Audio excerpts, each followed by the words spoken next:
ตุนลายามีปุยเตทุใจเบอร์ลนิตาจูสปีกเกอร์และ Chief Secretary เตบุลตุมาCOVID-19 โดนซุ่มตัวถูฮีอันนี้ออกไหมเหตุที่สปีกเกอร์และ Chief Secretary กัลตังกันสุรการมาลากนะอ่างกันไงแล้วไทยลวังสุรการที่อมังอ่างมินเงินอันนี้ชวนตัวเต็มมาให้กันตันเชียนกันริงลวะอามาเราจะตุนแทงฮิอันกันสุรการที่อังเรื่องฟังเลยอันบางอันนัทเวโมเงินนัยโมเอ็งมาอันละสวยโลฟังฮิอันอัตุติตานโปฮิอันพัลตักเล็พูดตะกาทอลมันทอฮีอาหารสัพพะเดวนีอินอลังกันชิมมินิสเตอรินโควิด -19 โดนตัวซุ่มฮีลิมิตอมลวะเปกอันนี้ตัวถูเตเต็นมิโซรามเอคอนอมิกินอัตรพารินเหล่าทูอัศอยเตฮีมิตัมตะกินกันริงนำเหล่าเดวนีอินอลังอาจารย์จูกันซุ่มดินมุนกันเรียดปุยเวลวังอันนี้จูวังอินกันเรียดจินเตฮีเหล่าตาลังอิละนิคุมเมทาคาน National Bamboo Mission จังอินไวเบลเซสรีเลหน่วยสงควปนิดอนอันนี้เฮ้ยมันน่าอมกันละเรียดโลวังอินกันละกอลทางอินกันตาลังเวอันนี้เต็นกุมินfinancial year ตอบดอนเทรปมาร์ชนิสมปัสริเลนิสมนิปฐุมนิคานสุรการเฮียนลอนอปุกเวเวอวายินไวเบลเซจัตุมสมรุกอันนี้เต็นเอเบริลนิขัตาคาน NEC จังอินไวเบลเซทุมกันดงบกเอเบริลนิทุมนิคาน SDRF จังอินหน่วยไวเบลเซสมนิปฐุมเลหน่วยสมงาเล Revenue Deficit Grant จังอินไวเบลเซจัสมปริยัตเลหน่วยสงาเลยปังกันดงเลยtax devolution จังเฮียนไวเบลเซจันิสมทุมปันนีหน่วยสงกัวปรุกมูอันนี้ต่อบกเต็น National Health Mission จังอินไวเบลเซสรีเลยหน่วยสมเรียดปริยัตอันนี้เลยเต็นเอเบริลนิสมนิปขัดขานสุรการินลอนอปูเลยไวเบลเซซาอปูกะเลสเดย์จังเฮียนไวเบลเซสมนิปขัดอันมูถูกกันเสตอบกเต็น Chief Minister Relief Fund ฮีไม่นิงาเสียงกันมูตอจัดค่ะไวเบลจะสรีเลหน่วยสงาเลปรุกอันนี้แค่มีการหันเรียดเวจินตัวนักการสันสอยตาค่ะหันเบลคอมจวนไวเบลจะเรียดสมเรียดปันนีเลหน่วยสมทุมปัสรีไลอันนี้อัตเลมโลเลนี่ให้มีบ้ากันเฮียนเฟบรุวารีสมนิปังงานนี้บัจเจสชันกันเนี่ยคานกันเราเร็วในอินซังเบอร์ Assembly House เมื่อขานกัน Chief Minister การขัดช่วงกันบัจเจตปนหลังมาจังกันซุ่มหุขาไวเบลจะสั่งงาจูอันนี้ริมติดหูอัศยะจูเนี่ยนักกันเบลคอมจวนกันซุ่มในจูไวเบลจะสั่งงาจะเรียดสมเรียดปานีหน่วยสมทุมปัสรีอาทิงตับฮอตไม่เนี่ยเต็นzal sakti minister se kawa tana ron pe ka tum phei ka chu atam nu to ka wangin asoi po za tha ka tia asoi talo kha ni engzan nge kan hre lawa chunen pe chuan tam le zwal turanga ila chu wangin kan sumdin mun hi an enila athamuan thak le aloni tin kumin chunga kan sum de chwa ve tur zat hi vaibel sa sang khan zani samli le pali ania heta tang hian engem zat chu kan sarkar hian alu to bok anga tin Tata Trust te Manis Mundra tele mimal le po thanem ngai te tangin thilpek don ani reng boka India Today na ta landanin Mizoram tang khang te zinga za sumrial le pariat te khachu sarkar nilovin kan NGO te enkol ani thu kan reboka chuwang kha khan min ti hau tak vak lo tura kan ngai ani heti sa sum kan nei lai hianin kan man han en taila COVID-19 do na health department apek to zat chu me ni sari thleng khan vaibel cha som pakwa le nuai somnga pasari chau alania tuna hian chu ta tang chuanin man bang nuai somkwa pakhat le singa an la nei ta boka te Chief Minister Relief Fund hi me ni nga thlenga an man bang la om chu vaibel chani chuang ani bokani budget session kan nei tum khan February ni som ni le pasari ni khan kan health ministering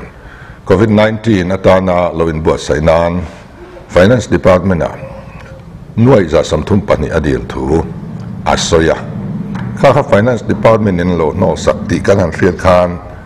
kan lo uya poi kan tia kan lo vui pui de mana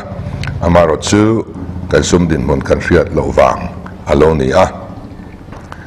sumahian kan sarkar hi har savak lo ani ang ti hanrin theina dang le chu kan sum man dana hian ania any scene April ni khata Bible se thum min pe a finance department hian health department ne na an thu lo chuan lo mang lo turin an riat tira ti chuan man lovin anda ta deu reng ni om takani donor minister Dr. Jitendra Singh Khan hemi an sumpe kho hi ang tin ngen man magtang kayam ti vel riat duin video conference akova chumi tuma chuan Mizoram chuan cheng khat ma an na mang lo ti le utilization certificate po pakhat ma an la thelu lo ti riat ania minister hi alom lo le ni asoi ania tin Mizoram covid laka inven na tur tuam thil manrua thui thiam tlom ngai pol in siam group som panga lai kan nia chung te po chu ani si lam chuan lo theve in tran pui an tuma amara chu an mi peksa po kan lapan si lo awang khan suma har sa lo wa min ngai in heng mi te tran pui na tur po hian har san na to pha ni tein kan fria heng hi social media te alo lang hlom ani kan chief minister hi finance sang tu ani a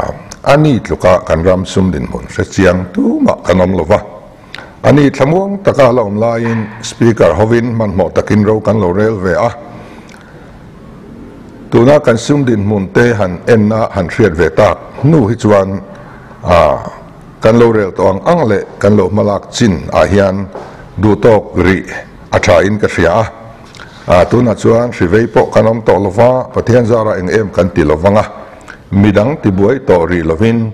sarkar na thok te hlo kat tum po hi ti ri lo ni se athle in ka ria kan sum din mun en hian ala tu ri lo ni in alanga kan rel to chin a khan han kal phot ilangin har san na kan tok zui ta zel ani ro chuan atla chapa ngai tua le mai ni se tha in alangani diktak chuan bidang te phurit siam sangma hianin kan sarkar hian ti masatur engemo hi anei ve a in ren chemna austerity measures kan han ti te po hi akalpui photur ani veng chu budget a hian zinvei vanan bible se somni pathum lenoi songa palingot mai da ani a hemi atang hian sumtam tak asep thei ni in alanga zinvei va te hi atul wa chuan tilo ta ila tin kan minister te singa motor pali lai kol te po an la oma in ren chem dan kong kan zo atul le ni chu wang chuan in hemi zinvei va na atang hian engemaw zat lo sep thei ta ila office expenditure tan hian vaibel se somnga da ani a hei po hi na satakin atin yam thei do na ten capital expenditure tan hian vaibel sa zakwa somthum da ani a kan tun din huna hian project sang le sarkar program engemaw te chu kalpui ngai na om don lo ti hi achiang in ka ria chu wangin hemi he ta tang po hian engemaw zat kan save thei tura kangai ani SEDP atana board som le pali lai mai sarkar in handin te po hi he hian in mi puimit atikam tantavia ni ti te po hi asriata tin atula ni chuan FRBM Act aoma chumi noya chuan sarkar hianin mi pui zukti ha lovin sum vaibel se zatel ala puk bel thei reng bok ani kan soile du chu COVID-19 do na ta na kan tholom te hi consolidated fund emo head danga emo da thil dang atana man hi keni ZPM MLA te chuanin kan rem ti reng lova hei hi speaker homa kan meeting po khan kan soi chiang ani chief minister relief fund hi mimal harsa tan puina tan te po kan lamang ne inerin oma chu ti huna chuan adong tu tur thlan hi task force te khuda ngei da kan du boka partin du sangnan te vote zon nan le campaign nan man hi kan rem ti mialo ani minister le MLA te khuda pek po hi atha kan tilova sarkarin kalphung aneya sarkar official te nena heng hi official takalutin chutianga man chuni seng kan du ani tin pol le mimalin an tho zat te a tho tu ming te an man na te adong tu te le an don zat te fel takari ko tin mi puite riat thei tura lang tlang taka von ngai ni se kan du boka hesum hisum thiang limania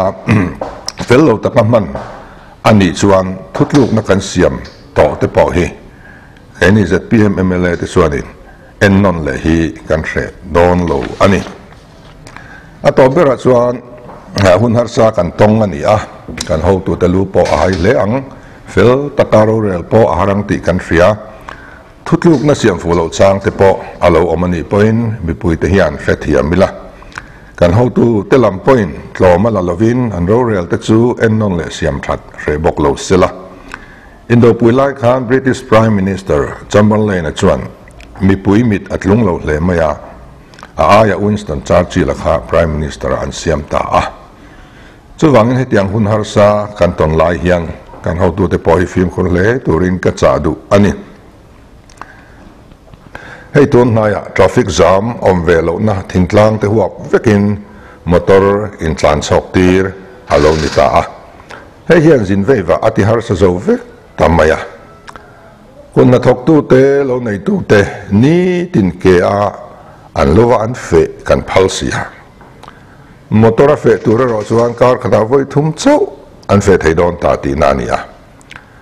na tho war te tai mak te kan in zir ti lai nen hian ain mil lo le in ka ria